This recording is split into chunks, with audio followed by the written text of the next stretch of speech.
विद्यालय जब हमने किया कि 300 से 400 बच्चे पढ़ रहे हैं, मात्र 2 कमरा, वो भी कमरा सुरक्षित नहीं, मतलब बच्चे नहीं उसमें पढ़ सकते हैं, टूटा हुआ है पूरा। तो पूरा कब तक वो बनवा देंगे, कब तक टेंडर हो जाएगा, ये हम जानते हैं। अगले वित्तीय वर्ष में पूरा करा देंगे। वहाँ कमी है कमरों की भी और अन्य सुविधाओं की भी कमी है, उसको हम अगले वित्तीय वर्ष में पूरा कराएंगे। बुनियादी हमारे यहाँ बच्चे हैं तो स्कूल ही नहीं है, स्कूल है तो वो भी जर्जर स्थिति में। भरे सदन में जब बीजेपी के पूर्व मंत्री ने खोली शिक्षा विभाग की पोल। नमस्कार, न्यूज़ फॉर नेशन देख रहे हैं आप और मैं हूं आपके साथ साक्षी झा।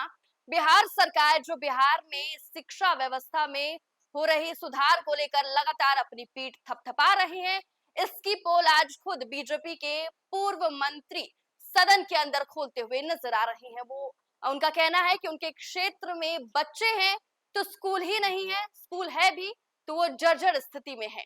क्या कुछ सदन के अंदर से तस्वीरें सामने आ रही है, चलिए मैं आपको छोड़े जाता हूं। लेकिन माननीय मंत्री जी तो बहुत ठीक लोग हैं, अच्छे लोग हैं, लेकिन मैं विभाग के अधिकारियों से कहना चाहूंगा कि मैंने जो प्रश्न पूछा है, शौचालय और चापाकल के बारे में प्रश्न नहीं पूछा था। आपने बताया, पहला प्रश्न का उत्तर दिया कि 31/3/2025 के बाद राज्य शैक्षणिक आधार संरचना विकास निगम लिमिटेड द्वारा किया जाएगा। तो कब तक किया जाएगा, एक डेट बता दिया जाए। दूसरा भी हम बोल देते हैं माननीय मंत्री जी। दूसरा प्रश्न में मैंने कहा था कि निर्माण हेतु प्रबंधक शिक्षा विभाग पटना के पत्रांक 33/17 दिनांक 19/6/2020 के द्वारा अपर मुख्य सचिव शिक्षा विभाग पटना को पत्र लिखा गया था, लेकिन आज तक उसका कुछ कार्रवाई नहीं हुई है।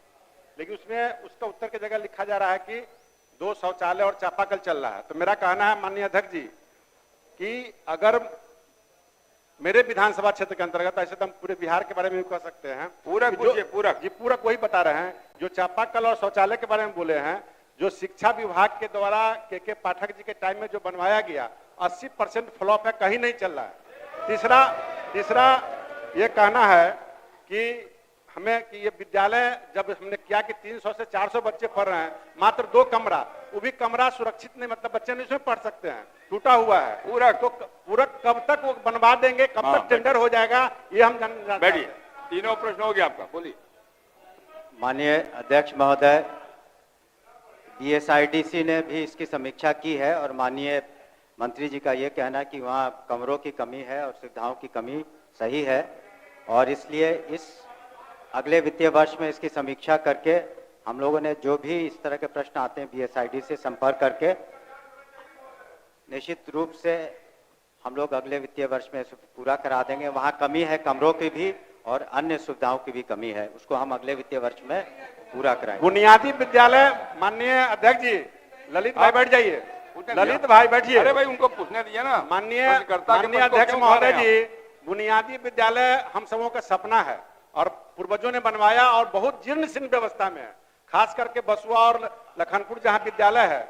वो एक डेट माननीय मंत्री कहा कि माननीय मंत्री जी स्पेशल मंत्री जी ने मंगाया था भी पत्र, लेकिन अभी तक कुछ हुआ नहीं और सत्र भी समाप्त होने वाला है। राम सूरज जी, मंत्री जी ने साफ साफ जवाब दिया है कि ये वास्तव में स्वीकार किया उन्होंने, कहा कि अगले वित्तीय वर्ष में हम इसको बना देंगे। एक आग्रह ठीक है, स्वीकार, धन्यवाद मंत्री जी को कि शौचालय के बारे में जो लिखा गया चापाकल के बारे में, छोड़िए ना शौचालय, जब जांच न करवा दीजिए हुजूर, पूरा फ्लॉप है। हाँ, शौचालय के चक्कर में पड़ गया आप, बैठिए।